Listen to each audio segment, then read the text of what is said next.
P. Okay, then we're back, and we're not Will I Am, Fergie, or the other two people whose names people forget from the Black Eyed Peas. Uh, like, it's like you've seen them, but they haven't had their career shoot off like Will I Am and Fergie, aka Fergalicious, aka Fergie.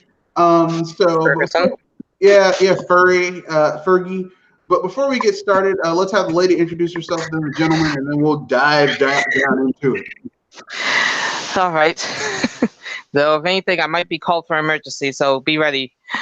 Ladies and gentlemen, boys and girls of all ages, welcome to the BS Busters of the end of the week. I'm Joe Star, and oh gods, Epic! Can you not mess up for 5 minutes? Well, I mean, that is their name. They are Epic, so that means when they fuck up, it's Epic. Pinky. And this is Pinky Dog from Video Game Facts. And why is Microsoft now suddenly partnering up with Sony after recently being buddies with Nintendo last year? Yeah, I don't trust Microsoft. Like, here's okay, and of course, me, Mr. Red Fox. Look, before anyone, I'm just gonna say this right now, okay? Before anyone says, "Man, this new partnership," let me explain something about Microsoft, okay? Historically, Microsoft has gotten into many companies and then turned around and fucked them. Okay. Back in the day, before Microsoft's OS, Windows was the big thing, there used to be an OS called OS 1 and then OS 2. OS 1 and OS 2 were built by IBM because IBM used to be the PC, like they were the benchmark for PCs in the computer field, okay? And basically, like it was between them and Apple's Macs, okay? And even IBM even made a version of OS 1, OS 2 for their shit too. Okay, that's how ubiquitous OS 1, OS 2 was back in the day. And then Microsoft joined up with IBM and helped and figured out how to use their code to build OSs. And then they stole all those ideas and made their own OS and made it better. And it was called Windows. That's capitalism for you. And the rest, well, it's called fucking people over. It's called getting. Well, Microsoft always has been really fucking shady. And don't get me started with DirectX versus forget the name of it. But basically, before DirectX came out, there was this concern of tech companies that got together and created like a shareware kind of software that basically enabled your hardware and your PC to interact better with your software. And basically, Microsoft joined that concern, and this used to be open, and it was very cheap for any computer manufacturer / software producer producing company to make. They joined that concern, stole the ideas, and then made DirectX, which basically destroyed the market and took it over. So Microsoft is like, anytime Microsoft gets in bed with you and says, we have a deal with you, we want to do a deal with you. The only company I've ever seen that Microsoft tried to get in bed and do a deal with and that didn't get fucked was Nintendo. And that's because Hiroshi Yamauchi looked down and said, wait a second, you're trying to fuck me, aren't you? And got out of bed real quick before it could happen. And Nintendo managed to get out of the way of Microsoft's prodigious member trying to impale them. But in regards to this little special deal that Microsoft's trying to have with Sony, watch out. I was about to say, Sony has already been screwing up a lot. Yeah. Do they need more pointed objects going up their rectum? Yeah. Microsoft might try to fuck you. But here's the sweet irony of this special deal they have going on. Sony also fucks over their partners. So two companies that fuck over their partners getting together. So here's my Microsoft. And like as well as the recent NIS Nippon Ichi Software. I think that's just a case of Nippon Ichi Software being badly run for years. Like making a lot of that, like basically when they had the capital, they should have been putting their games on other platforms. They should have been putting Disgaea, they ported Disgaea to the first Disgaea to the 3DS back in the day, or was it the DS? Like one of the two Nintendo handhelds. They should have been putting Disgaea on other shit years ago.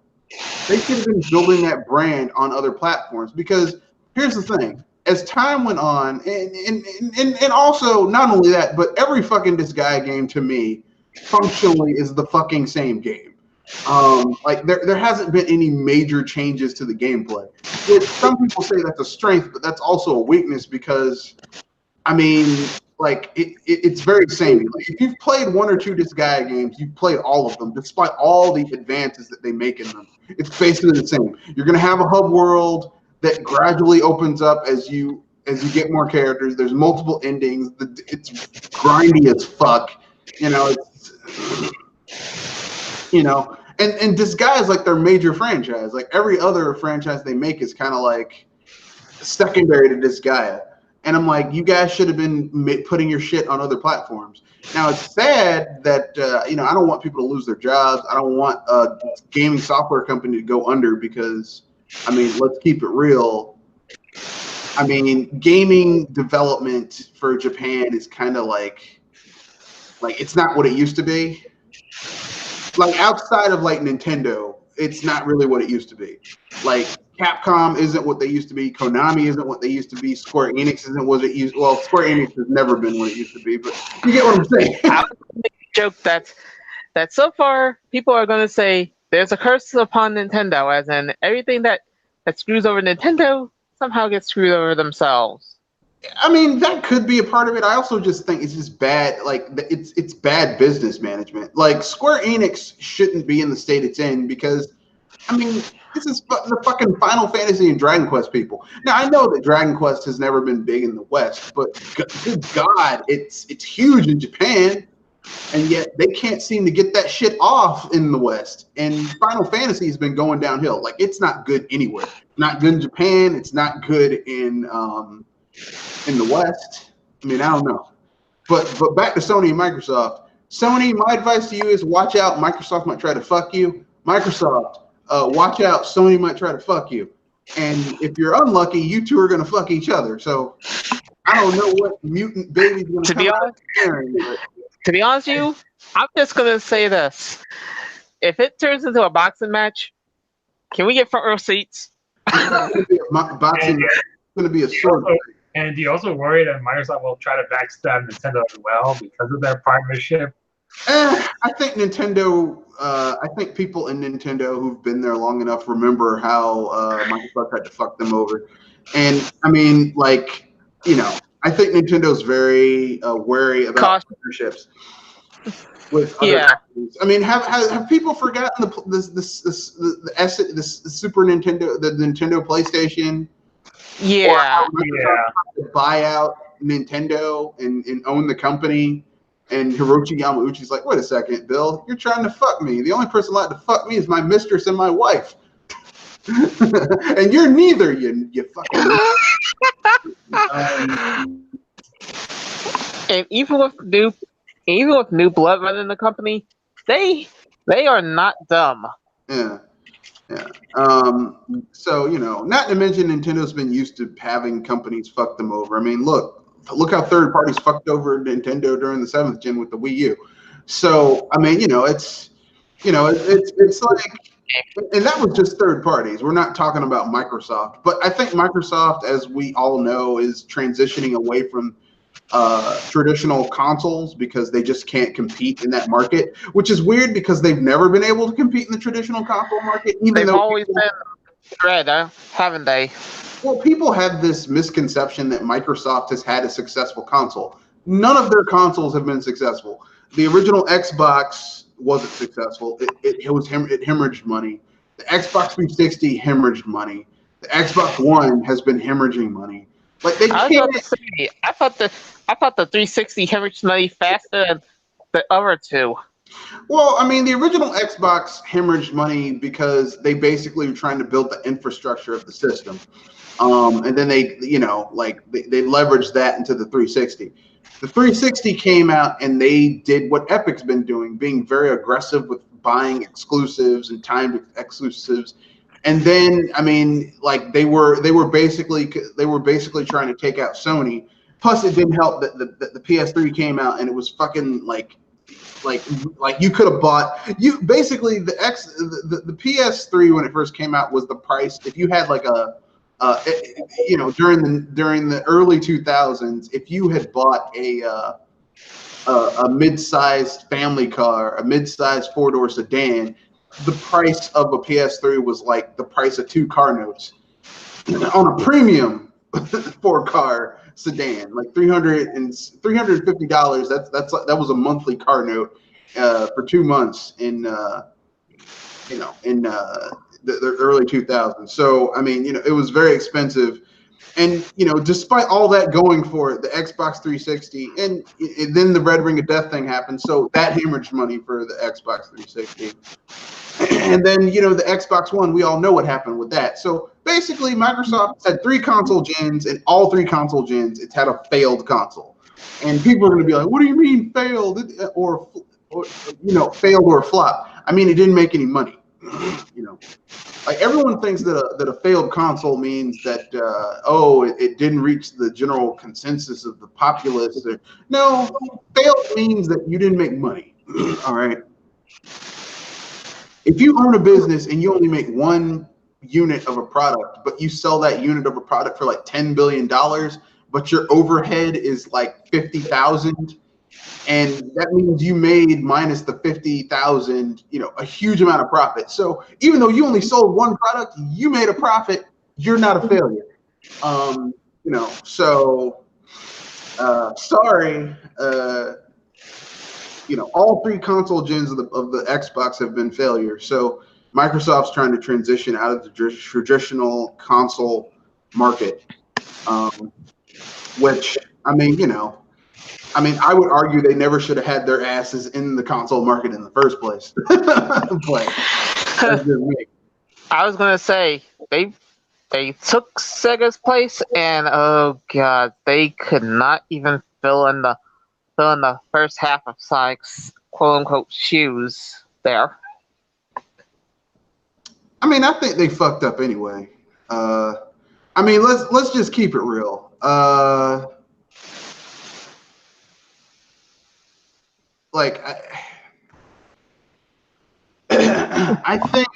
think that Microsoft never took the place of Sega. But when Phil Spencer was like, "Yeah, we learned everything we learned about gaming. We learned from Sega." You mean the company that damn near went bankrupt as a video game company? That's who you used as your model to run your business? No wonder the Xbox hasn't won a fucking console gen. Shit. I mean, that's like saying, you know who I modeled my academic career behind? Who? Oh, the dude in our class is an F student.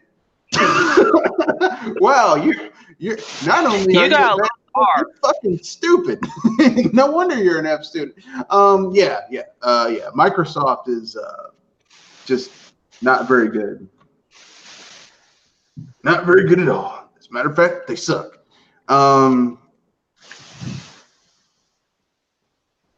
So yeah, what are your guys' thoughts on this Sony Microsoft partnership? If this is a partnership, it's between 2 snakes. Yeah, but hopefully the snake will eat itself. I said snakes because they both are low lives at times. I suspect this partnership does not go as well as, say, Nintendo and Microsoft's current partnership. Yeah, I just don't really see that as being a partnership. I see it as more of a truce, as a momentary truce. It's more like, hey, Nintendo, don't fuck us. We won't fuck you, and we both can mutually benefit from this. And mostly make the joke about play together versus play alone. I mean, there's some jokes I could make about that, but they all involve sex, so I won't. But Keep it clean, buddy. but yeah, like it's just like, you know, like I don't trust Microsoft when it comes to partnerships because, as I just illustrated earlier in the podcast, Microsoft has a history of fucking over their partners. So, like I don't really trust them partnering up with anyone. But it's kind of hilarious to me to see Sony and Microsoft, two companies that are notorious for fucking over their partners, partnering together. I'm wondering who's going to get fucked over first, or are they going to fuck each other? And not in a good way either. I don't know.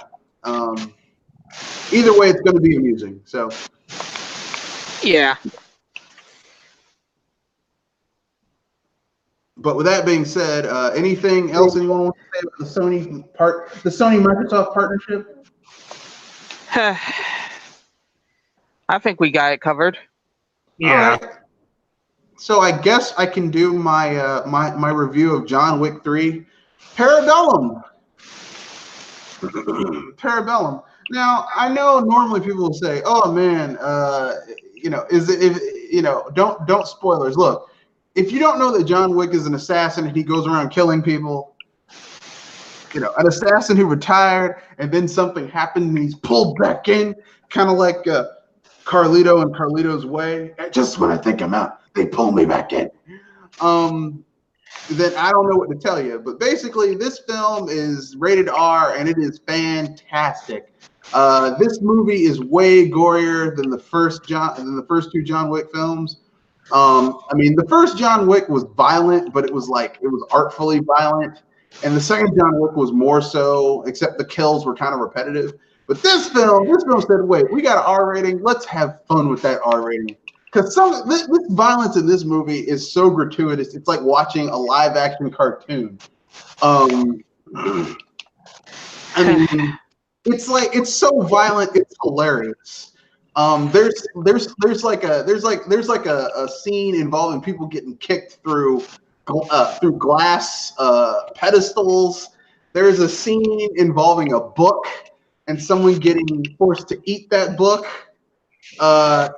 It's just, I mean, literally, like a dude like John Wick tries to cram a book into a guy's mouth, and it is gloriously violent. There's death scenes with knives that are just hilarious.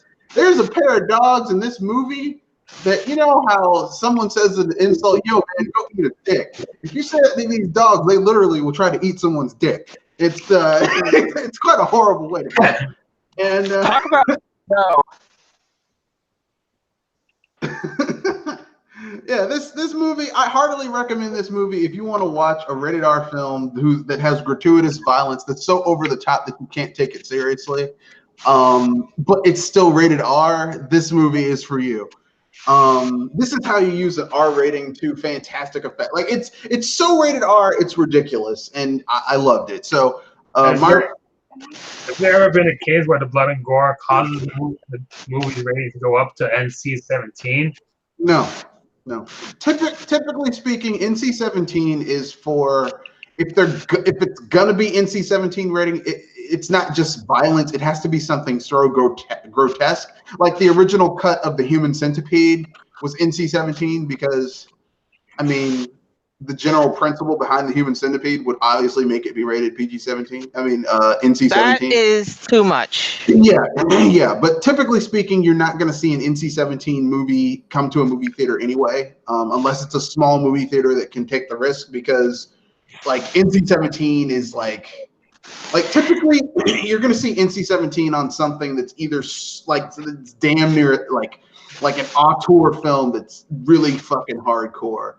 That will be NC-17. Typically, you'll see NC-17 now because a film has gratuitous sexuality. Like there are a few films that have sex scenes that are completely unsimulated. Like people are actually on screen having sex, but it's not like pornography where it's stylized sex. It's like they're just straight up fucking on screen, and those will be NC-17. So, but that's very rare. Very rare to get NC-17. Like maybe like I've only seen 2 films officially that were NC-17 in the movie theater, and one was The Brown Bunny, directed by Vincent Gallo and starring Chloe Sevigny. It's like a series of vignettes, but one of the vignettes has Vincent Gallo, who's the director of the film, like legitimately having Chloe Sevigny, his girlfriend at the time, performing oral sex on him. And going all the way, just straight up going all the way. Like she cleans them up. It's totally fucked up. I'm like, dude. I mean, like watching the scene. I'm like, how much of this is just he really wanted his girlfriend to give him a blowjob, and he wanted to have it immortalized on the silver screen. You know, I'm like, there's better ways to have this done than to say, hey, baby, it's for the movie. Yeah, that's too much. Well, I was just asking because what is the next John Wick movie where they continue making it bloodier or gorier to a point where it requires an NC-17 rating? No, because the violence in John Wick, like you have some practical special effects, but a lot of it is CGI, so it's almost cartoonish. Like it's like, I mean, like really, like if you're going to do NC-17 violence, it has to be practical special effects, which would basically make it exceptionally, which makes it more realistic than CG, because CGI, you can tell it's CGI. Like in John Wick Parabellum, there's a scene where a guy gets stabbed in the eye early on in the movie, and it's so clearly CGI. Like it's like you can't even take it seriously. Like there's a scene where a guy gets stabbed multiple times by John Wick, and he's like grabbing knives off a shelf and just stabbing a guy, like multiple knives. 1, 2, 3, walks up, stabs the guy in the head. And it's like, this is so much CGI that like you can't take it seriously. It's like watching video game violence. You can't take it, you know. I mean, it's the reason why if you watch like an old Friday the 13th movie with practical special effects from Tom Savini, or you know, old Tom Savini special effects from like Night of the Living Dead 2 or something like that, where they're in the mall and shit like that. Like those are all practical special effects, so it's more visceral. It's real. Like someone, like literally, it looks like guts are coming out of someone's stomach, or someone had their head ripped off, or their face squeezed, or their eyes ripped out of their head, and that's visceral because that's real. CGI, despite all of its specialization, it does not look real. So it's like your brain's like, yeah, this is nice, but it's not real. You know, this isn't actually happening. No matter how realistic it may look, it's not actually happening. So, you know, that's why John Wick 3 for me, the special effects are like the violence is just cartoonish. That's how it is. It's cartoonish. It's not like, oh my God, this is horrific. Oh, I'm gonna barf. It's like, yeah, this is like watching a live action cartoon. Even though it's totally fucked up live action cartoon.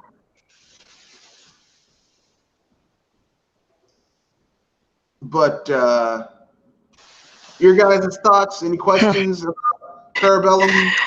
Some of that is intense to even me.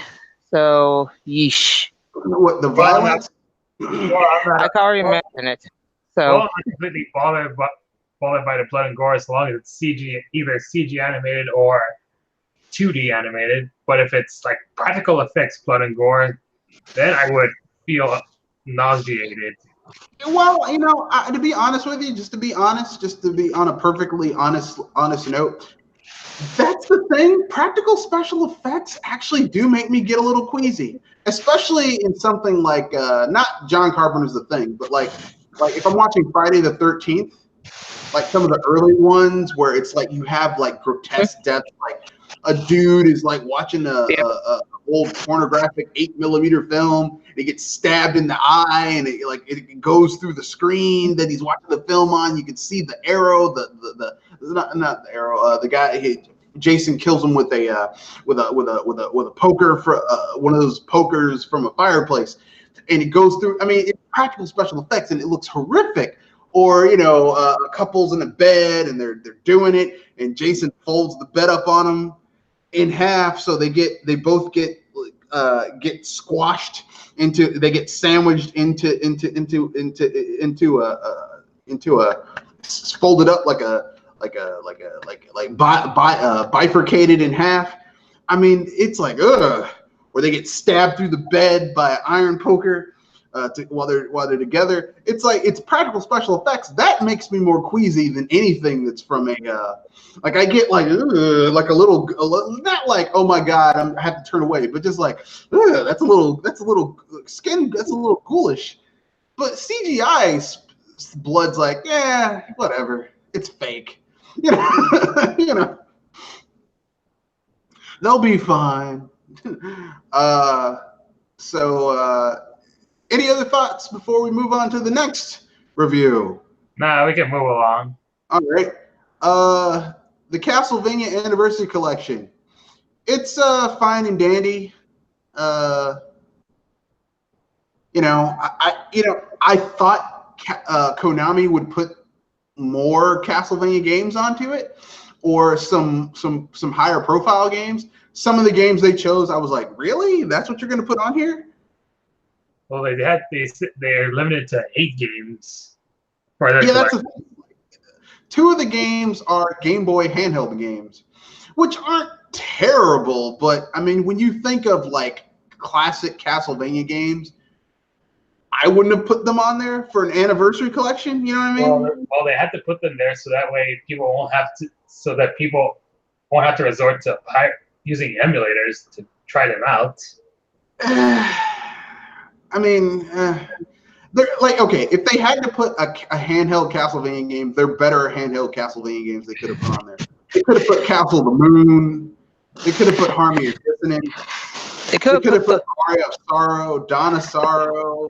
Yeah, they could have put the Sorrow series. Pretty sure that's going to be for another Castlevania collection, like for the Metroidvania style. I don't think they're going to do that because this is the anniversary collection, and they didn't even put those games in the anniversary collection. I'm like, this was where's their priorities? That's my only real gripe with the anniversary collection is that some of the games okay, Kid Dracula, okay, that's actually a pretty good game to have on there. The original Castlevania, good game to have on there. Super Castlevania 4, okay, I get it. That's a classic. I'm not gonna knock it. Even Bloodlines, not gonna knock that either. But no Symphony of the Night. Some classics deserve to be lived through the generations. I mean, I'm kind of like, how are you not gonna have Who Symphony picked these? of the Night? Yeah. Who picked these things? But Konami's been doing this for a while, where they'll put a game on a system where I'm just like, really? Really? How the fuck did that happen? Yeah, because if anything, I already got a history of Konami when it comes to another kind of game, but oh god, when it comes to video games, Konami with Yu-Gi-Oh! But if anything, I was going to say that when it comes to other games, it makes me wonder: is Yu-Gi-Oh! Going to show the same signs as what the other games of Konami have been showing? Well, I don't think they're ever going to make a Yu-Gi-Oh! Collection of games. I don't think. But, yeah, I mean, Castlevania... That's what I was going to say. Yeah, the Castlevania Anniversary Collection isn't terrible, but if you were expecting a wider array or more diverse array of games, because 4 of those games need to be in that. I would say the 2 NES games, the original Castlevania, maybe Castlevania 3, Castlevania 2, I can understand why it's not in there. Super Castlevania 4, okay, and maybe Bloodlines. But then the other 4 games, there's 2 Game Boy games, like Castlevania, Belmont's Revenge, and Castlevania Adventure. And I'm like, really? That's what you're going with? I'm a little surprised.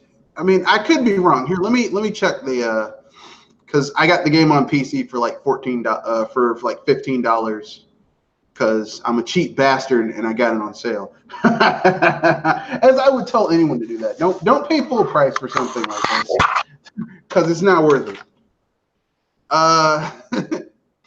Okay, so you get Castlevania. No, there is Castlevania 2, Castlevania 3. So you get all 3 Castlevanias. Super Castlevania 4, then you get Castlevania Adventure, Castlevania 2 Belmont's Revenge, Bloodlines, and Kid Dracula. So you get 1, 2,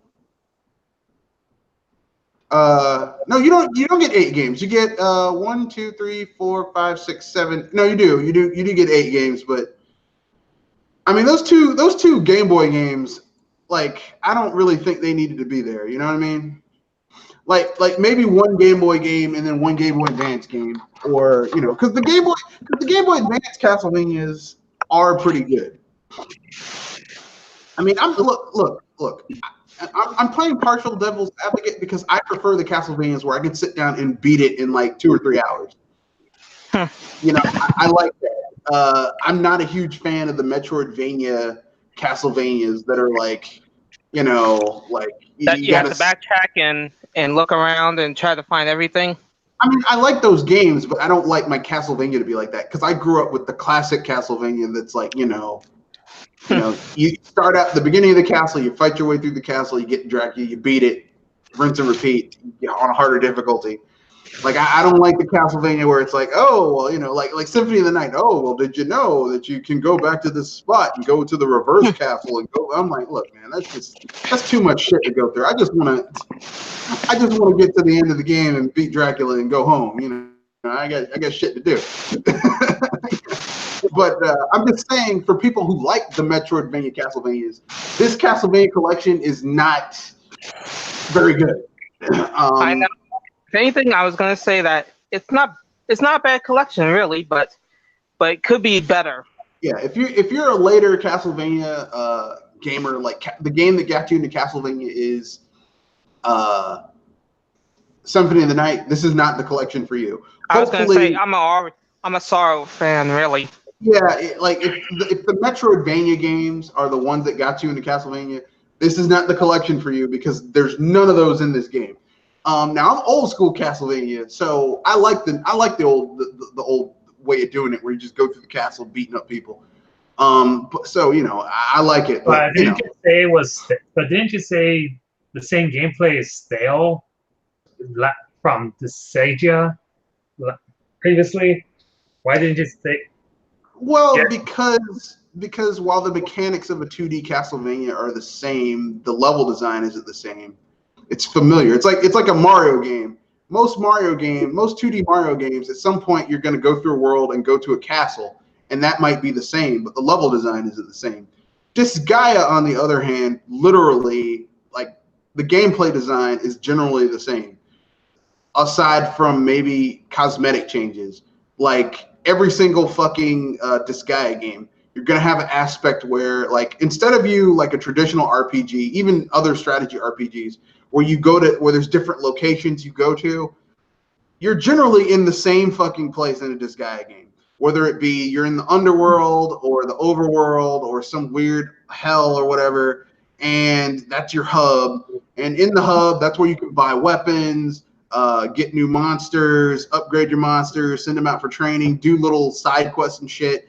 There's an aspect where there's always some weird twist where you can recruit people and do weird gameplay. It's just very samey. It's very, very, very samey. And I mean, it basically depends on how well you do it. It's kind of like the Hironobu Sakaguchi Final Fantasies. All of them have very similar gameplay tweaks to them. There's always espers. There's magic. There's always some type of Atma or Omega weapon in it somewhere. There's a lot of the same tropes being used, but it's always slightly tweaked. It's enough so that you're not like, man, it's this shit again. But this guy doesn't have that, at least to me.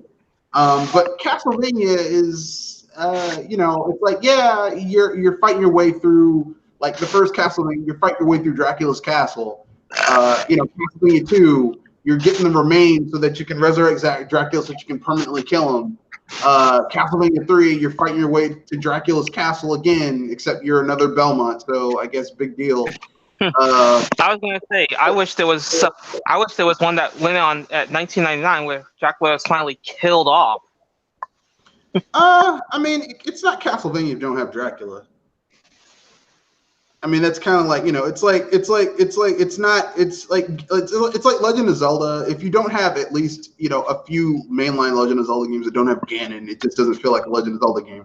I mean, classic Ganon, You know, it just doesn't feel the same. It just doesn't feel right. It's kind of like that. But yeah, it does get kind of samey a little bit. But you know, I mean, like I said, it depends on what type of Castlevania game you like. Like I said, I personally prefer the classic Castlevanias where you go through the castle and fight your way to Dracula. The level design may be different.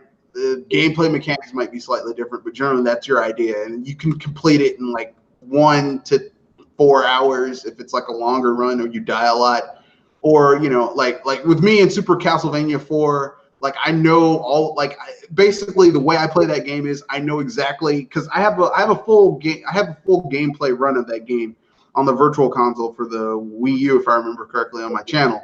Like basically, like I know how to find all like the cross, how to get, or the glaive, depending on how you, whichever you want to say. I know how to find all 2 upgrades for it so that you can throw 3 at a time. I know where the secrets are so that I can get all the upgrades. Like basically, like I'm on point with that game, and I can beat it in a little under an hour and a half.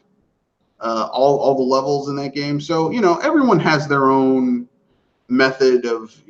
Everyone has their Castlevania that they prefer. For me, I like classic, but I can see where people who don't like the classic Castlevanias and like the Metroidvania games would kind of be like, this collection isn't very good. So I think Konami wasn't clear in saying that this collection is going to be primarily the old school Castlevania games, which doesn't bother me per se. I mean, because I like the classic Castlevania games, like the ones that are like, you know, more traditional, going through the castle. But you know, there are people who might not like that. So I'm just letting you know, you might not like it if you like the later Castlevania games. Your guys' thoughts on it? You like it? You don't like it? You prefer the Symphony of the Night Metroidvanias? I'm mixed with this, but I'm mixed with this one. But if anything, I think it's all right. I would be hoping for a Metroidvania collection to come out sometime, but that's wishful thinking. Well, yeah, because I'm not bothered by this either because I'm pretty sure that there's an absolute reason why they left out the Metroidvania style Castlevania games, because it might be saved for the second half of a Castlevania Anniversary Collection. I mean, that could be the case. But knowing Konami, they could be also because they want to say "fuck you" to Koji. So I suspect that they're gonna leave out Rondo of Blood and Symphony of the Night because of Requiem that came on the PS4. And I also think that they might want to say "fuck you" to Koji Igarashi because we all know that Konami's they have this thing about fucking with ex-employees, which is weird. And like those handheld and Metroid, really Koji Igarashi's signature point on the Metroid series is the Metroidvania ones. Like those are the ones that like he kind of really championed. So like I don't know if those will come out. And I mean, like here's the thing, it's not really that worse of a thing because you can get those games legally and otherwise. You can get them because there's other marketplaces where you can get them. So it's not the world's worst thing. Shakedown Hawaii finally beat the game. It's a $10 game on multiple consoles and PC. You can get it. It's totally worthwhile. It's the spiritual successor to Retro City Rampage. It's pretty good. That's all I can say. It's pretty good. Probably wait until it gets a physical release on the Switch. All right, knock yourself out. I was gonna say, pointless plug-in aside. I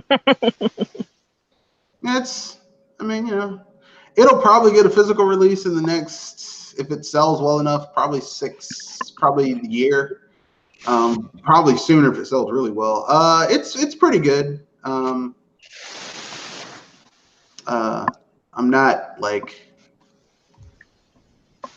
not enthralled with the idea, but whatever. Mm-hmm. It's secretly brilliant though. It makes a lot of references.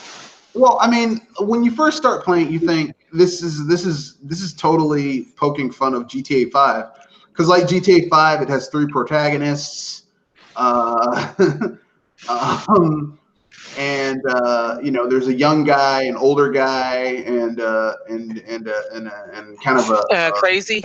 a mercenary guy. Except the crazy guy is the main character. The young guy is the main character's son, and the other guy is a mercenary who just goes around just killing people because he's paid to do it. The game's a little short.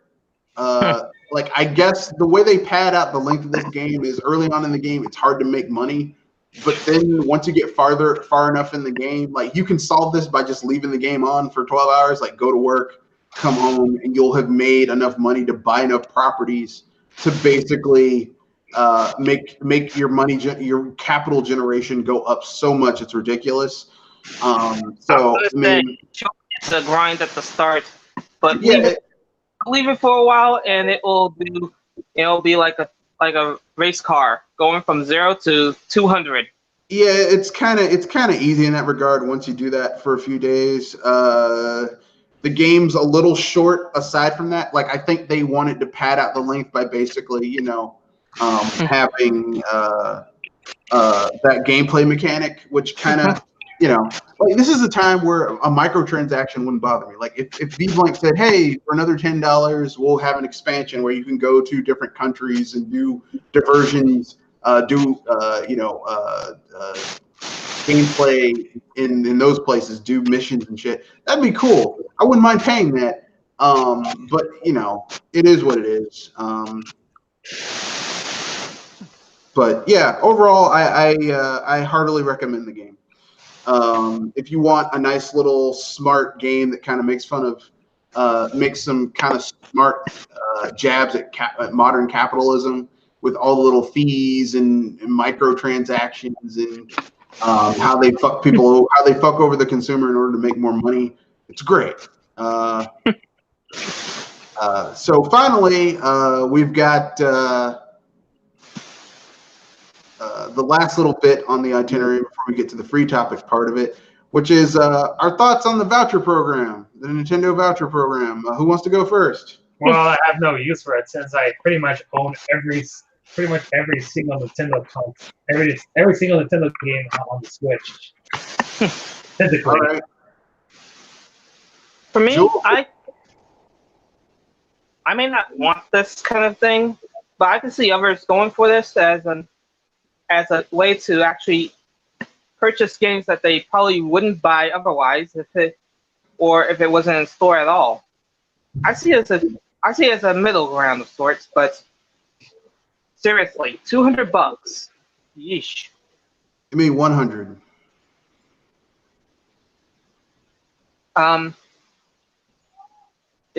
I was gonna say it's $100 for 2 vouchers. Yeah. Yeah.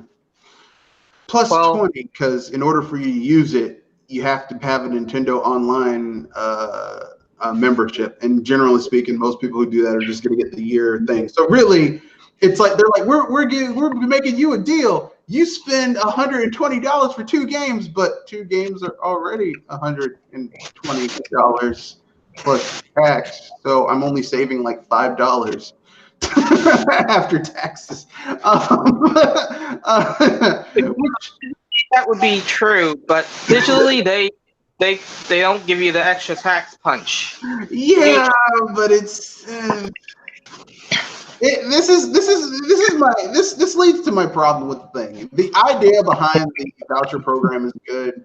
The execution needs a little bit of work, which is basically how I felt about most of Nintendo's online efforts with the Switch. It's like, this is actually a good idea, but there's I mean, maybe if they tweak it this year as they roll it out, it'll be better. Like, you can't, like, wouldn't it be cool if you could buy a voucher for a game and then gift it to somebody who had a Switch? You can't do that.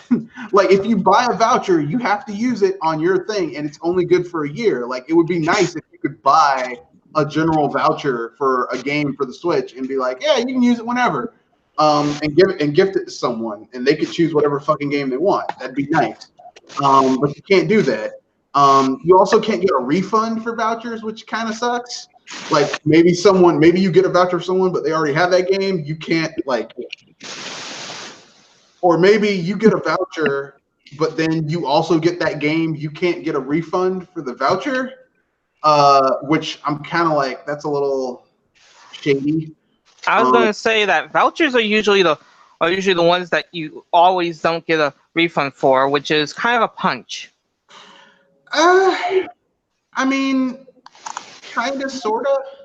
But the thing is that there are businesses that will give you refunds for vouchers that you don't use, or that, like, if you already have the thing for, because vouchers are kind of like, for some businesses, they treat vouchers like gift cards. So like, you have a voucher for like a $50 dinner, but you don't actually use, like, let's say, it didn't work out that way. They're like, yeah, we'll make good. I mean, it's kind of weird that they don't have that thing, because like basically the way Nintendo's treating is like, give us the money, we'll give you the voucher. But what if I already got this game? Well, you're shit out of luck. Like that kind of bothers me a little bit. At least they let you pick the games, I think. Yeah, the thing for me is like it's a good idea. It needs a little bit of work.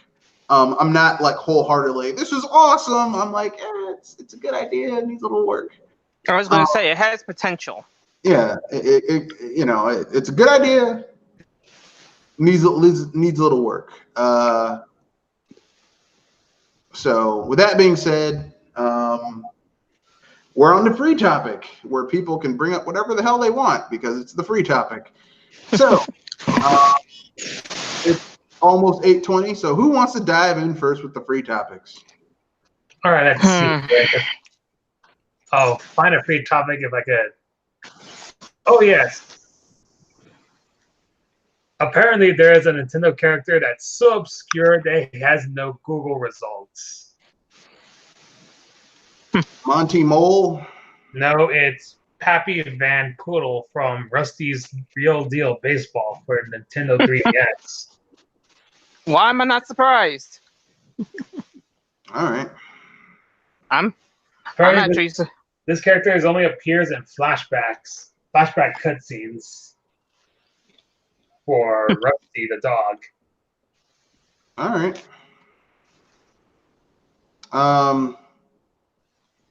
And perhaps the reason why there are no Google results for him is due to how very little people play the game. Yeah, people downloaded it and then played it for a little bit, and they're like, it's okay. Like, had they charged like $10 for it and just had all the shit unlocked at the start, I probably would have played it more. But if you played it good and more, then you would get a discount. But they tried to get you to pay. Yeah, it was like one of those. It was like it just like, it was Nintendo's experimentation on microtransactions. Yeah, it just was kind of like, I don't really like. For me, like, I would rather pay a premium price and not have microtransactions than to be nickeled and dimed to death. Like, I'd rather pay for a little game like that. I'd rather pay $10 or $15, aka $14.99, because that's how they do it. $10 or $15. And just have the game than to be nickel and dime with microtransactions. I fucking hate microtransactions in video games. Yeah. I calculated how much the DLC cost for Smash Brothers 4 between both games. If you got all the DLC between both games, you were looking at like the base games. Like, if you got the base game, I'm not talking about the special Ultimate Edition bundle of the Smash 4 with the GameCube controller and the GameCube connector and all that shit. Just straight up base game, $60. Then you add another $39 for the 3DS version. So that's $100. Okay, $100. Like $400, if I'm guessing. No, it's like I want to say $186, $87 for all that DLC between the two of them. Because a lot of them you could get like a little deal, like a small discount. If you bought it piecemeal, it'd be 200 something, but with the discounts, like $186, $187, which is fucking ridiculous. I'm sorry. Like someone's like, no, it's not that bad. Look, is that before or after counting the me skins? No, that's everything. That's the extra stuff. That's the me skins. That's including the little discount you got if you got it for both versions. It's $186 to $187. Because I'm rounding it up because it came to some weird, because some of those me skins were like, this is 69 cents and some shit like that. I'm like, that's some bullshit. I'm sorry, that is straight up bullshit. And unnecessary and kind of like I didn't really get the B skins because I'm a cheap bastard, but like I would have rather them just like charge $50 for a season pass and you get everything. The nickel and dime people with 69 cents here and 99 cents here and $1.99 for this and $3.99 for that. I'm like, what the fuck? I didn't like it, so and it seems like they're doing more of the same in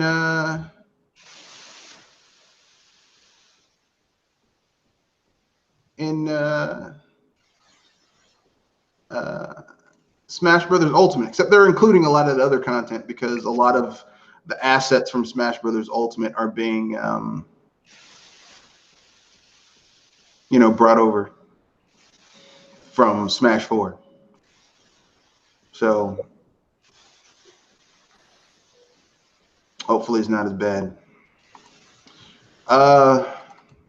Your guys' thoughts on it?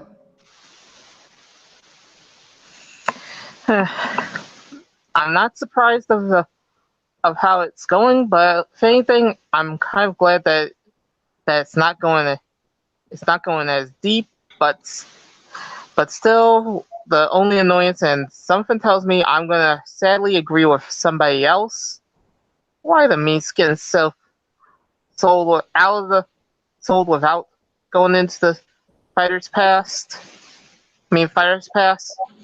So they can nickel and dime the shit out of you with it. That's why. Though it seems to be more on the third party. It's only the third party meat costumes. So. You know what? At this point, I haven't played Smash Brothers on my Switch for about 2 or 3 months now, just because, like, I'm kind of disenchanted with how some of that pricing is being done. Not that the game is bad, but it's just like I'm not like I haven't played it substantially. I've like turned it on and updated it and played a few matches, but it's just like it's hard for me to drum up enthusiasm for the game all that much. But it is what it is.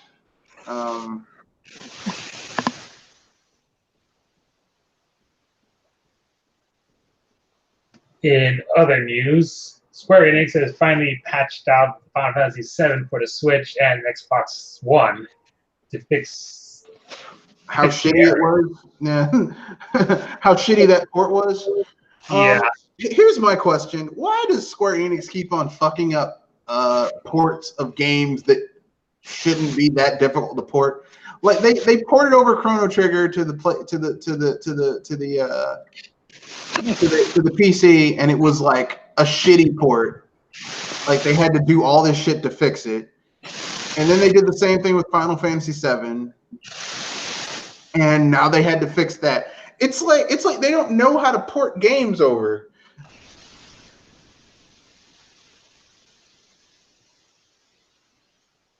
It's fucked up.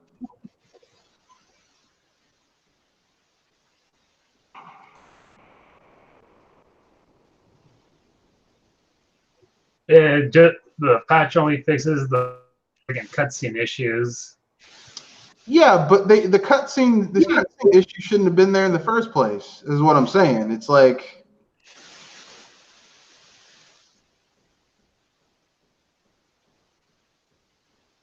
I mean, it doesn't seem like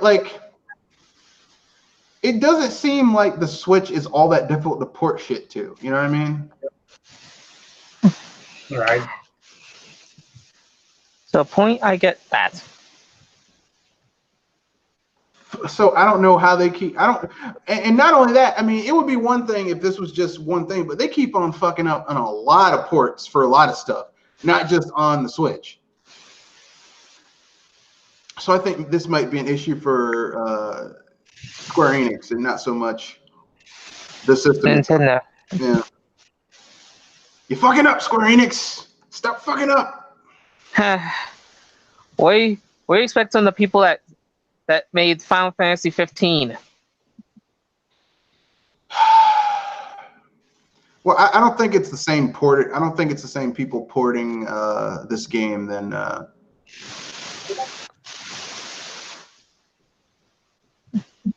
Square Enix. I don't think it's the same people that made that game that are porting the other game.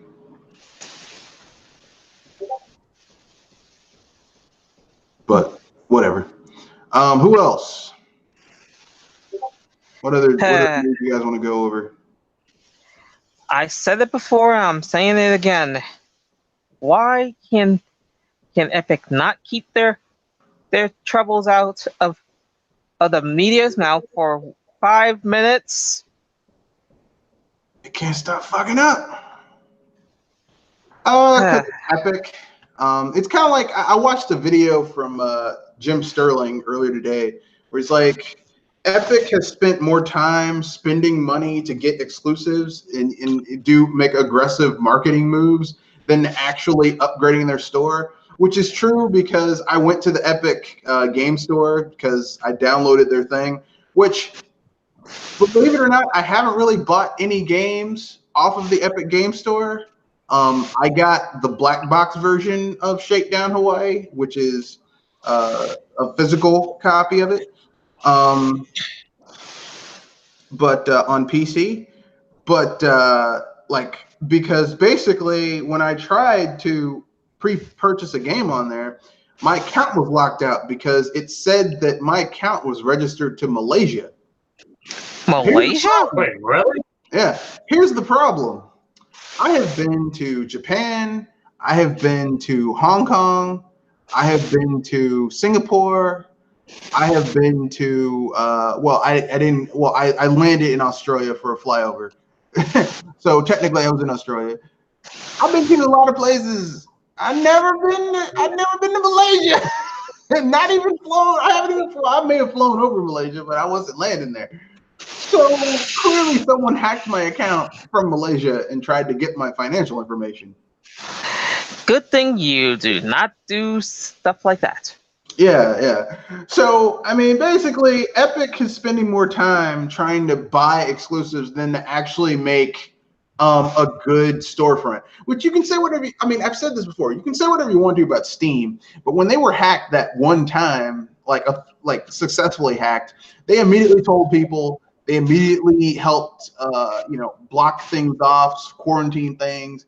They added multi-stage verification so that people can't get your shit. Like, they were on top of their shit. Epic still haven't. I sent them an email. I'm like, hey, man, someone tried to get my information, and they say it's from fucking Malaysia. Still haven't gotten the word. So, Epic, you spend all your time spending money on bullshit instead of trying to get your store up and stuff. Fuck you, Epic. As a matter of fact, I'll give Epic an epic fuck you. Fuck you.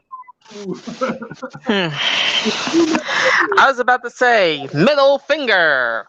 Yeah, 2 middle fingers up the ass, no loop. There you go, Epic.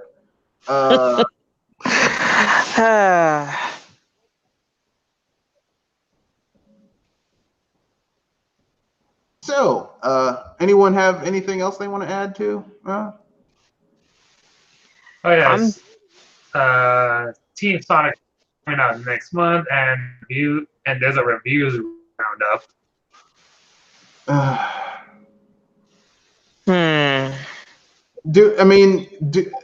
don't want to know the reviews because it's probably not going to be very good. Because here's a shocker. It's actually pretty good with only one rotten score from Games. Oh, really? Yeah. Then I might have to get this. I might have to get it. I mean, I don't know why I'm surprised, because the first Team Sonic, aside from not having a story mode, was actually pretty good. I actually personally kind of liked Racing Transformed a little bit better than Mario Kart 8. Even though Mario Kart 8 has the better production value,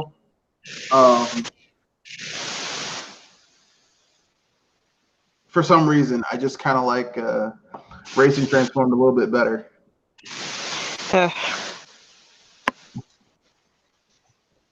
I bet you Racing Transform doesn't have a battle mode. No, it does. And it also has a story mode. Racing Transform? Not really. It doesn't really. Racing Transform. Oh, you mean the new one? Yeah, the new. Yeah. Well, no, that's good. That's good. No, the original Racing Transformed did have a battle mode, which was kind of weird. Like Mario Kart 8 didn't have a battle mode, but Racing Transformed did. That's kind of fucked up, but you know, it is what it is.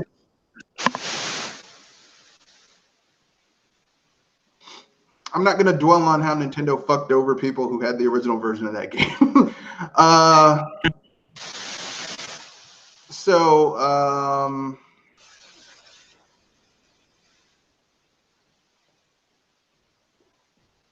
Anything else any other news anyone wants to cover?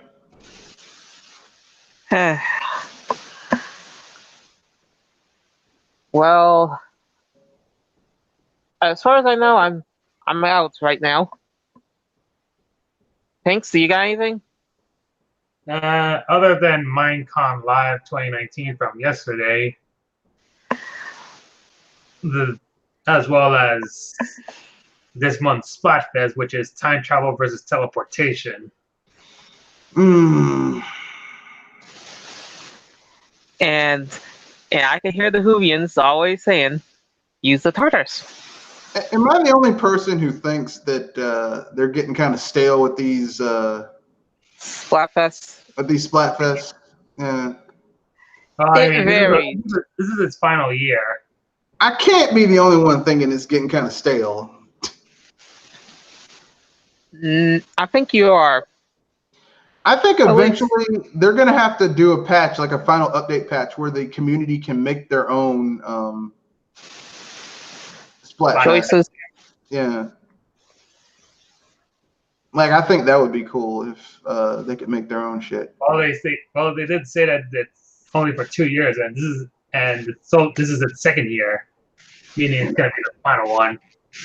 I'm just saying that would be cool to me if, like, because even when it's off, people could make their own Splatfests. Like, if you get enough people, like, maybe, because I mean the thing is that, like, you can, like, eventually the servers are going to go off for Splatoon, but the cool thing about Splatoon is that you can localize. Yeah, it's got local. So I mean, it should be obvious that, I mean, at some point someone will be able to spoof a server and make their own Splatfest. Like, and wouldn't it be cool if Nintendo actually bowed to people who want to play that game, you know, even after it's done, and you know, I wouldn't be surprised. But if anything, it would be an interesting send-off. But hey, what do I know? I don't really give a shit either way. Splatoon 2, I'm not like enthralled with that game anyway. So I know some people who love it, but I'm like, it's okay. It's fun. Yeah. So. And of course, Minecon Live to celebrate Minecraft's 10-year anniversary. Yeah, Minecraft.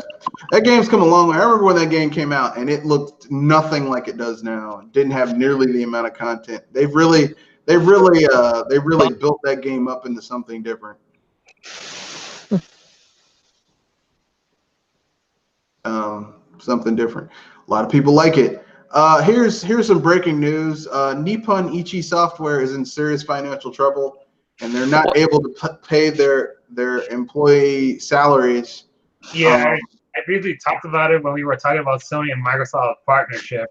Yeah, and they're gonna do a stock term where they're gonna sell some stocks and hope that they can get enough money to pay their employees.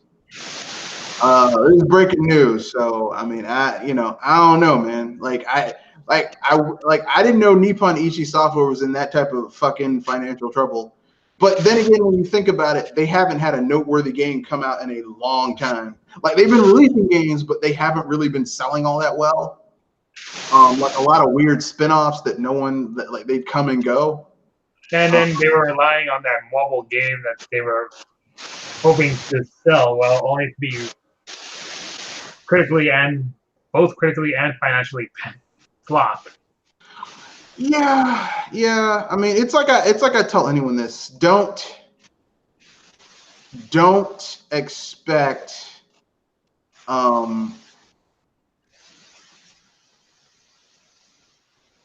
don't count on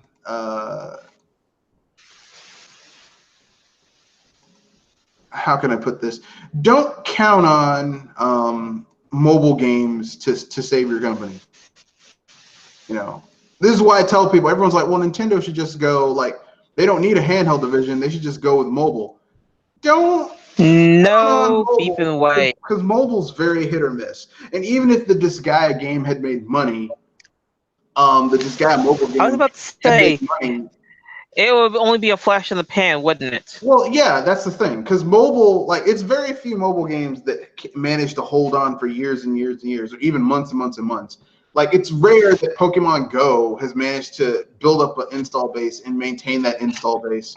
It's gone down. It's not what it used to be, but it's like a healthy, maintainable install base. Yeah. Well, look, listen, I don't like Pokemon Go, but I'm not gonna be, faux puking because I don't like it. I mean, it is what it is. Same thing with Fire Emblem Heroes, which I don't like because it's a microtransaction, grindy bullshit mess. But it's a lot more acceptable than Go. Or Dragalia Lost and Animal Crossing. Yeah, I would rather have Dragalia Lost just be like, yeah, they got this free to play shit, but then you can pay like $30 and you get the whole game, no microtransactions. I'd rather pay $30 and just get it on the Switch or whatever than actually pay all those damn microtransactions and grindy ass microtransaction-y bullshit. But that's just me. But I mean, listen, okay, those are like, okay, eventually that shit's gonna peter out, right? Pokemon Go is eventually gonna, the servers are gonna get pulled, the install base is gonna get small. So you can't like count on that shit. Like, what if something comes out that's like Pokemon Go but does something better, and then people flock away from Pokemon Go to that shit, and those people are fucked. Now, if that was the only revenue that the Pokemon company and Nintendo had coming in, they'd be even double fucked. You know what I mean? So it's like you don't put your eggs into that type of basket that's very not sturdy. It's a paper basket. Like anything could happen and it breaks. So I mean, I'm sorry that Nippon Ichi Software put their eggs in the basket like that. I wouldn't have done it, but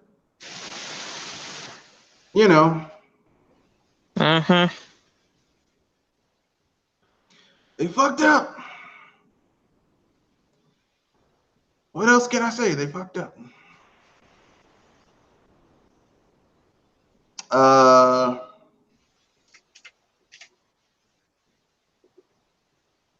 So any other news anyone wants to cover? Let's see, let me check Nintendo Soup.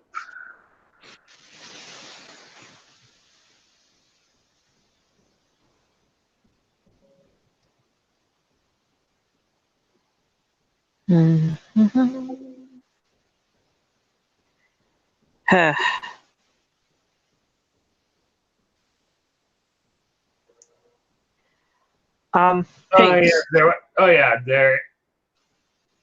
I was about to ask this. Let's see. The Pokemon Company is promoting Geodude as an ambassador for a city in Japan because apparently the name of it is in relation to its Japanese name, and it looks ridiculous. The costume. They made a mascot costume out of it.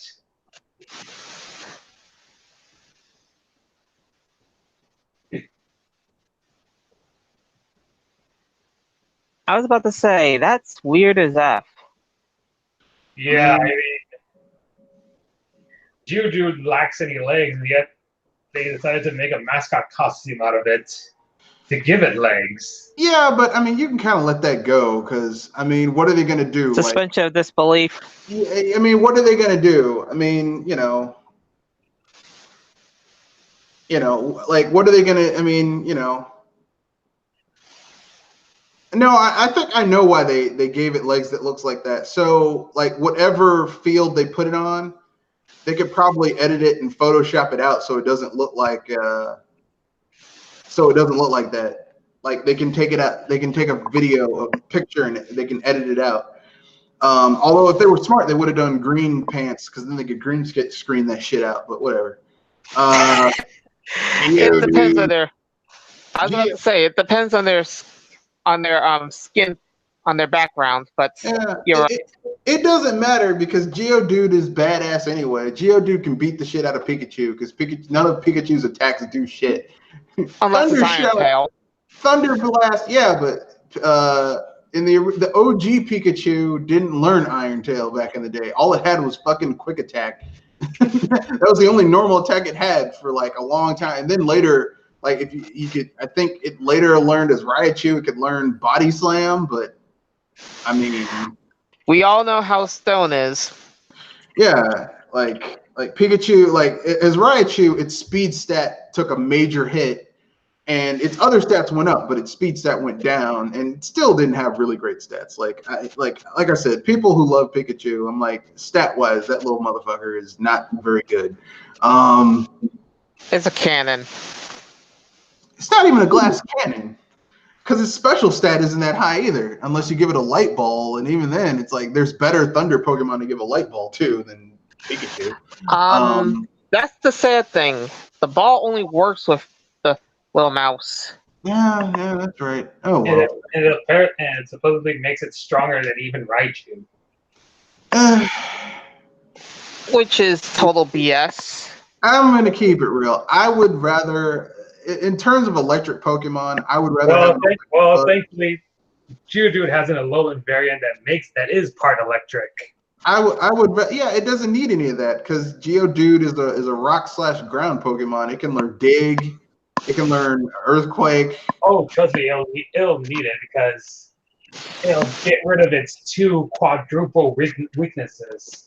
Ice. Giving it only one. That's grass and water. Yeah.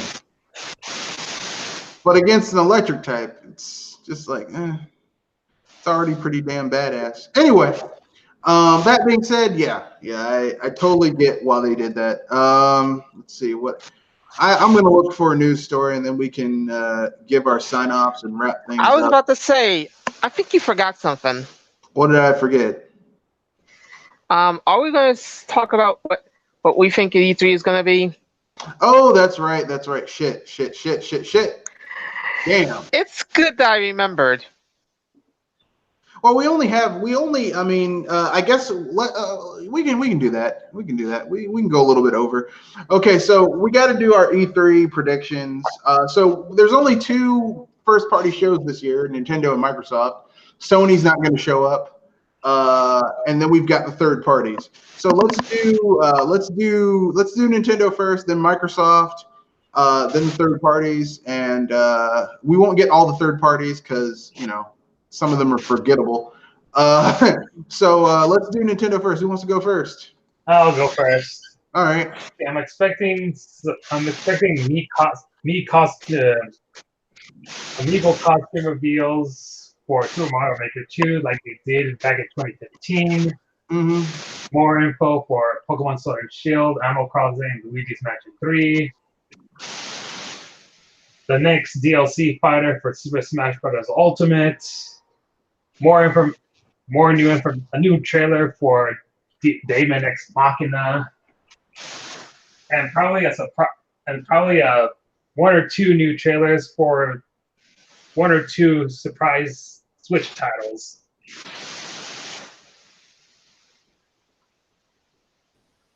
All right. Oh yeah, and probably a new trailer for Marvel Ultimate Alliance 3. Assuming that comes out later. This comes out later this June, or rather than this month. Does it come out this month? I don't remember. I don't know.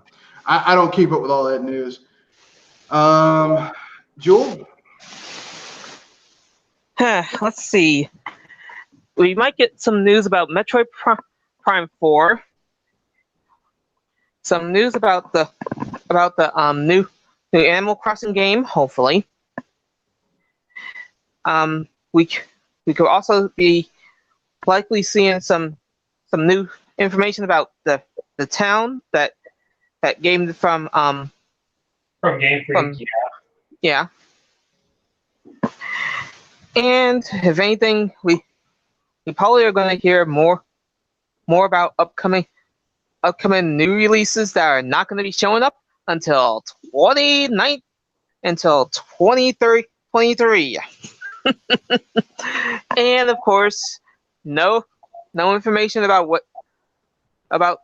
and we're going to get more information about VR technology that's going to be rendered pointless. At least that's my predictions. And yes, I was being a sarcastic jerk.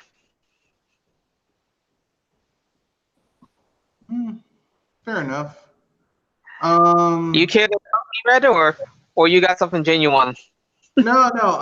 Okay, here's what I think. I think we're gonna get information about obviously the new Pokemon game. We're gonna get information about Animal Crossing because they like that's one of their big games this year. We're gonna get information about the new Legend of Zelda, Link's Awakening, the remake. Oh yeah, I forgot about Link's Awakening. Yeah, we're gonna get information about what was the other big game that's coming out this year? Luigi's Mansion 3. Like we're gonna get news about the big games that are coming out.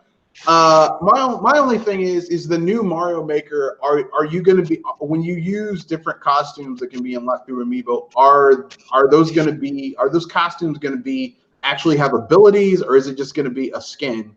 Because if it's just going to be a skin like it was in the original Mario Maker, then I'm going to be a little perturbed. I mean, I wasn't going to get the game anyway, but I'm going to be a little perturbed. But I'm gonna talk about surprises. I think that we might get we probably won't get an update about Metroid Prime 4. And if we do, it'll probably be like a concept thing where maybe the developers are talking about how they had to start from scratch and what they plan on doing. And like Retro's like, we're back, yeah, bitches, not literally, but like giving like a we're back in the saddle type of thing. I think that they might. I think that as a surprise, Nintendo, since we're not getting Metroid Prime 4 anytime soon, I think they might release a Metroid Prime trilogy collection, maybe with some few tweaks to make it more palatable for modern gamers these days. I don't know, because really with the gyroscope controls and the gyroscope controls with the Joy-Cons is like Wiimote 3.0. If Wiimote Plus was 2.0 and the original Wiimotes were 1.0, then this is like 3.0. So you could really do the classic, one nunchuck for this for aiming and shooting, the other nunchuck for movement. You could do that really easily with the Wiimote. So I think that'd be really easy to do. And we'll probably have some more games like that new Platinum game. We might hear some news about Bayonetta 3 and plus that Platinum game with the future cops with the machine companions.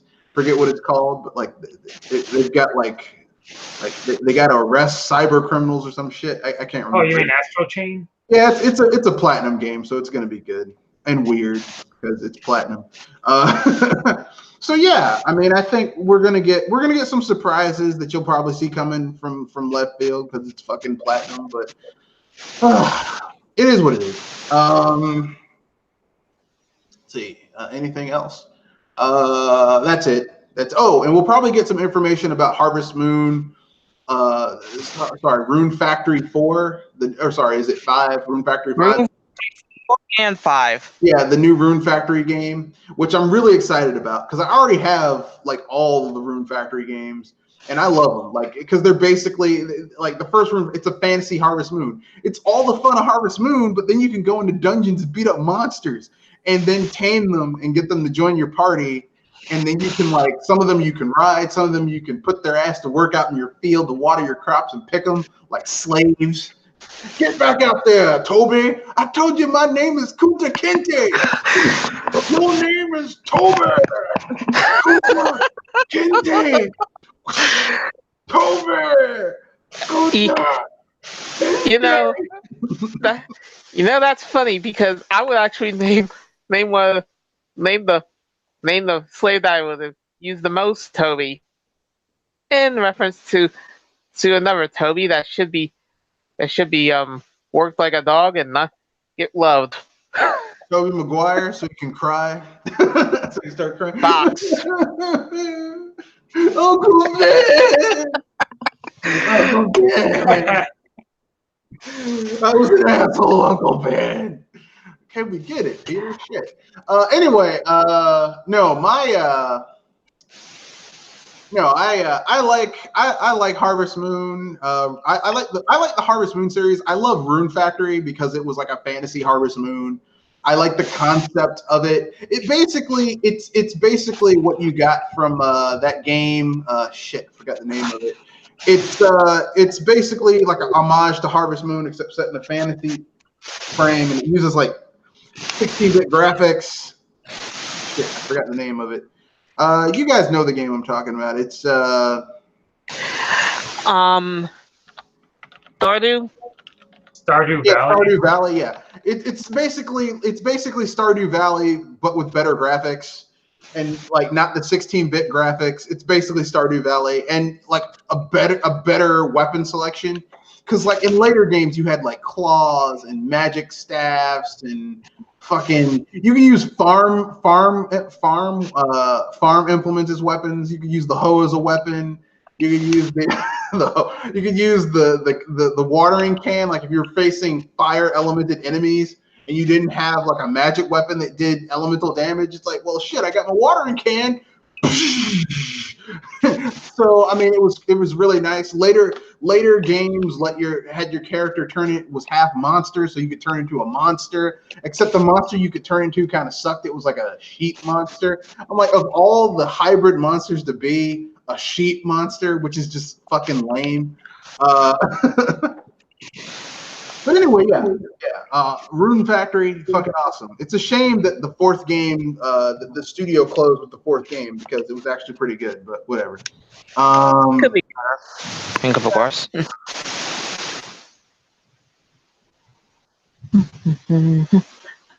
But so I guess we can go to commentary. No, we got to go with Microsoft. They're the only ones who actually have. I mean, we don't have to cover. We don't have to cover so many. So Microsoft, what do you think their presentation is going to be about? Oh, they're probably going to talk about Halo Infinite, Battletoads, another Forza, Gears of War, the recently announced Gears of War game. More gun games. Yeah, bro. I mean, I don't know, man. It is what it is. And more third-party timed exclusives. I don't think they have the money for third-party timed exclusives, so I don't think we have to worry about that. I think we'll hear more about that special. So people are hoping for them to announce a new Banjo-Kazooie game. I mean, I wouldn't trust Microsoft right now to make. I wouldn't trust Rare as it is right now, or any other studio to make a Banjo-Kazooie game right now. Like the only way I would trust a new Banjo-Kazooie right now is if Microsoft sold Rare's IPs to Nintendo, and Nintendo hired Platonic or Retro Studios. Platonic, not retro. God, not retro. Jesus Christ. Platonic to make a Banjo-Kazooie 3. Like, that's the only way I'd trust. Because, I mean, Rare as it is right now doesn't have the skills, nor the chops, nor the ability to make a...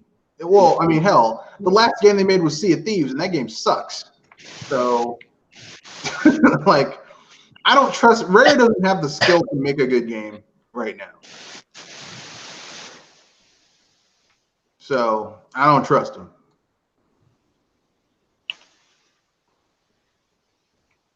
So, fuck them. No. So, no,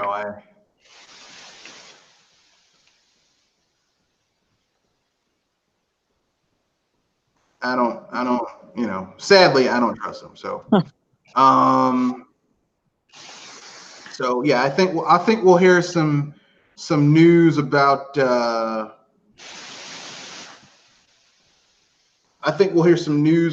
whatever their special relationship is with Nintendo. They might be bringing Xbox Game Pass to the Switch, which seems kind of like a bad thing to do because, I mean, why? And because of this partnership, people are expecting a Microsoft character, whether it's Banjo-Kazooie, Steve, or Master Chief, to be one of the DLC fighters for Smash Bros. Ultimate. The only character that would make sense would be Banjo-Kazooie. Master Chief wouldn't really fit in the game, I don't think. And Steve from Minecraft, fuck Steve from Minecraft. Banjo-Kazooie began on Nintendo platforms, so it kind of makes sense that would be a good character to have in the game. Plus, I mean, Banjo-Kazooie would really fit, because then you'd have another tandem character like the Duck Hunt dog, Banjo and Kazooie. Or even better, Conker. With those context-sensitive moves.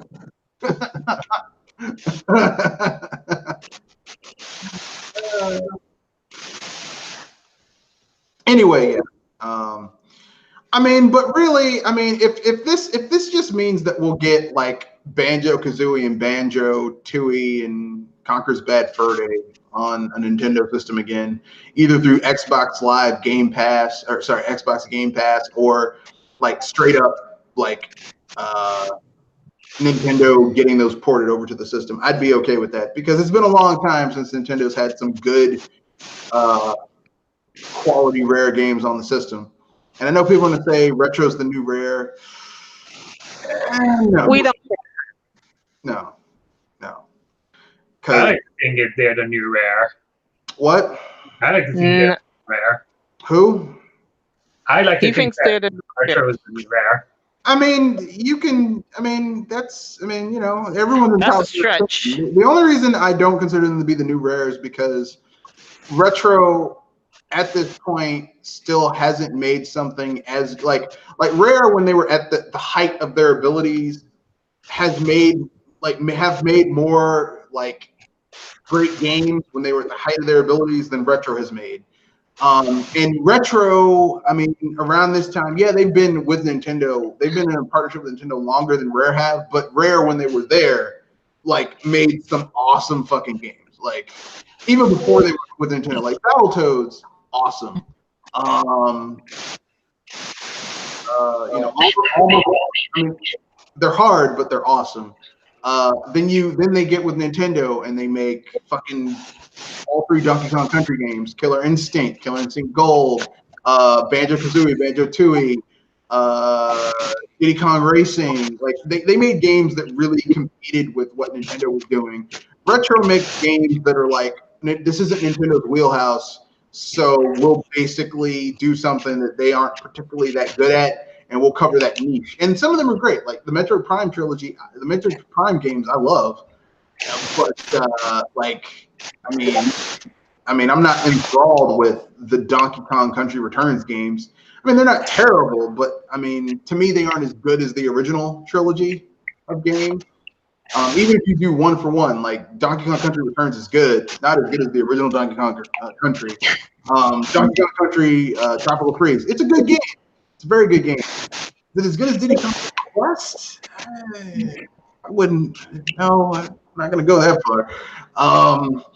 And Retro hasn't. I mean, even if you want to say those are on par with the original or even better, they still haven't. Retro hasn't been able to make like a fighting game that that was actually like rivaling Mortal Kombat at a time, or to make a racing game. Yeah, they helped work on Mario Kart 8 and like Mario Kart 7 and Mario Kart stuff like that, but they haven't made a racing game that was like actually in some ways better than Mario Kart in the Mario Kart series.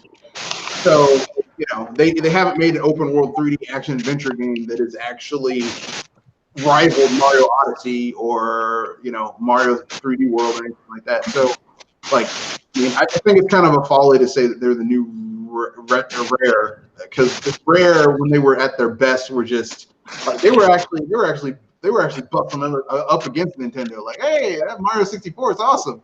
I think we can do better. And in some ways they did. So I admire that level of technical ability. Now, of course, Rare doesn't have that skill anymore because Rare was bought by Microsoft, and Microsoft fucking destroyed that studio. But Retro's good, but they aren't Rare good, and I don't think they'll ever get to that point. Just because, like, Nintendo doesn't give them that type of leverage to do. Like, they could be working on their own shit right now, but because some asshole over at Nintendo thought, yeah, we'll let Namco Bandai make Metroid Prime 4, even though they've never made a Metroid Prime game, have no experience in the franchise. We'll let them make it. Oh, wait, shit, that was a bad idea. We got to go get the people who actually made the original ones to help work on this one. Which, I mean, that seems obvious. Why get a strange chef to work in your kitchen when you could get the staff who worked under the original chef to work on the dish? It makes no sense, but whatever. So I guess we can get to third parties real quick. Any noteworthy third party stuff you guys think is gonna come to the system? Well, there's Limited Run Gaming's E3 conference where they announce physical copies of games they're gonna be releasing in the future. Well, this is for E3, so like, what third party stuff did you think was notable stuff that was going to come out from third parties at E3? I don't know what.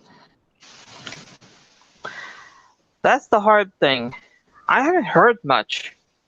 I want to see more information about Cyberpunk 2077. I want to see more new footage of Doom Eternal. I mean, I would be excited about that, except it's a Bethesda, and Bethesda has been fucking up lately, so I'm kind of, I'm a little, I'm a little hesitant to, you know what I mean? Yeah. But maybe they'll work something out. I'm hoping we'll see more information, considering Bethesda, about their new Starfield game. I know it's not coming to a Nintendo console because it's Bethesda. But I have a PC for that, so it's okay. I think we might see some information about the Vampire the Masquerade 2. I'm looking forward to that since I love the first game so much.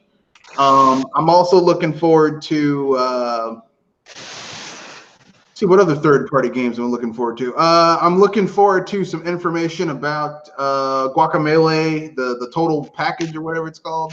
Oh yeah, the duology. Yeah, the duology. What else? Because I know that the release was delayed for the Switch, if I remember correctly, or maybe it was for everything, but I think it was for the Switch. What else? But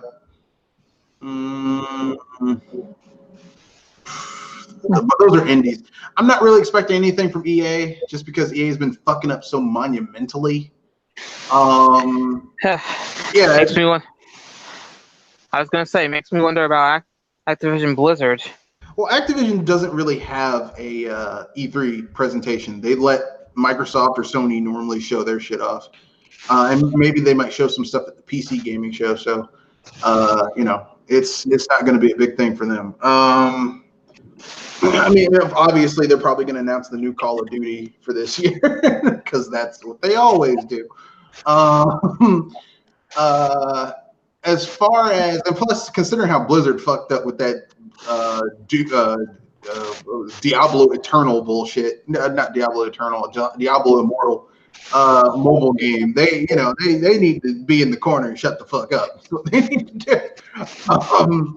Yeah, I don't know what EA is going to do. Ubisoft might show something interesting, maybe, possibly, but probably not. Oh no, they're probably going to show off some information about Watch Dogs 3, which is weird because Watch Dogs 2, I got that game for free with a dual buy. It's actually pretty good. I don't know where else to go from there. Anyone want to? Anyone have any other third parties that they think might do something cool? Let's see. Probably another Assassin's Creed game. Oh God. Are we done with Assassin's Creed? You know what's sad is that I have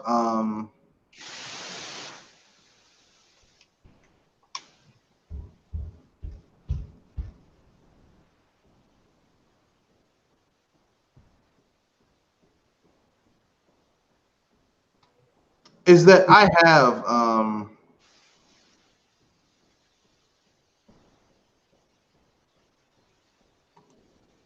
is that I have Assassin's Creed Odyssey because I got it through the Google Stream thing, and it's not a bad game, but it's just like it's kind of Really? boring. Yeah. Oh, here's some news for you guys. Guacamelee Super Turbo Championship Edition is free from May 16th to May 19th on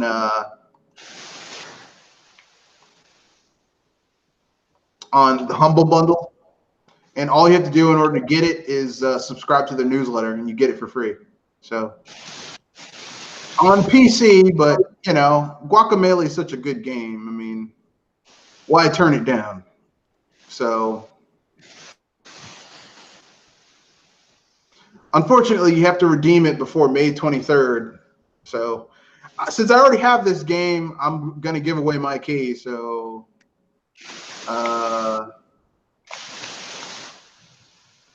someone can get a free copy of the game on PC because I'll be giving it away. But yeah, like I don't know what Ubisoft's gonna do. They've been fucking up lately, so I don't know.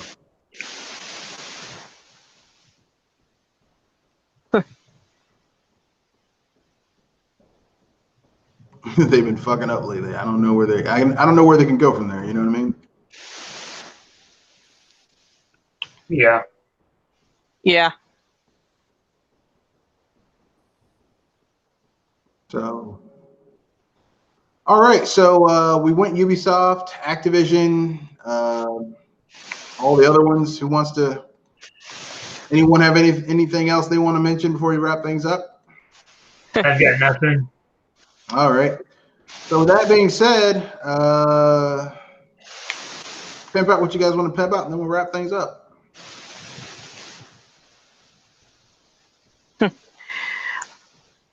Well, if anything, we always pimp out video game facts. Where we talk about facts and opinions in the gamosphere.